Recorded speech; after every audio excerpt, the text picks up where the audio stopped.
दोस्तों अॼु जी नई अपडेट में तव्हां सभिनी पहिरीं प्यारनि खे ख़ुशि आमदीद थी सघे। दोस्तों इन वीडियो आख़िर ताईं ॾिठा। अॼु पंहिंजा ड्रामे में हिकु बहितरीनु अदाकार जी एंट्री थी चुकी आहे।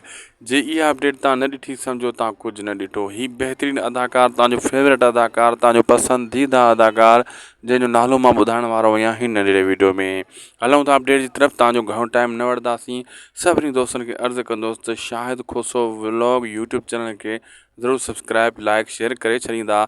हीअ अव्हांजो चैनल आहे। अगरि तव्हां ईअं न कंदो दोस्तों, तव्हांखे नोटिफिकेशन कीअं मिलंदो न्यू अपडेट जो?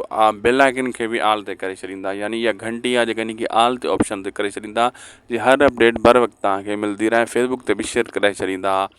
दोस्तों दरअसल पंहिंजा ड्रामे में हिकिड़ो त सिजावल ख़ान जी यानी अॾो मूसा जी एंट्री थी चुकी हुई ऐं ट्रेन जो इंतज़ारु हुयो, उहो आहे मीर जी बि एंट्री थी चुकी आहे। जी हाँ दोस्तों, तव्हांजे लाइ वॾी ख़ुशख़बरी इहा आहे, अहमद अली शेख बि इन में ड्रामे में आहे ऐं इरफान शेख ऐं सिजावल ख़ान, हाजन तीवणो ऐं मूसा यानी लाला रफ़ीक ज़ौर साहब, इन्ही अदाकारनि जी एंट्री थी चुकी आहे। हीअ ज़फ़र जिसकानी साहब बि इन ड्रामे में आहे पंजाबी में।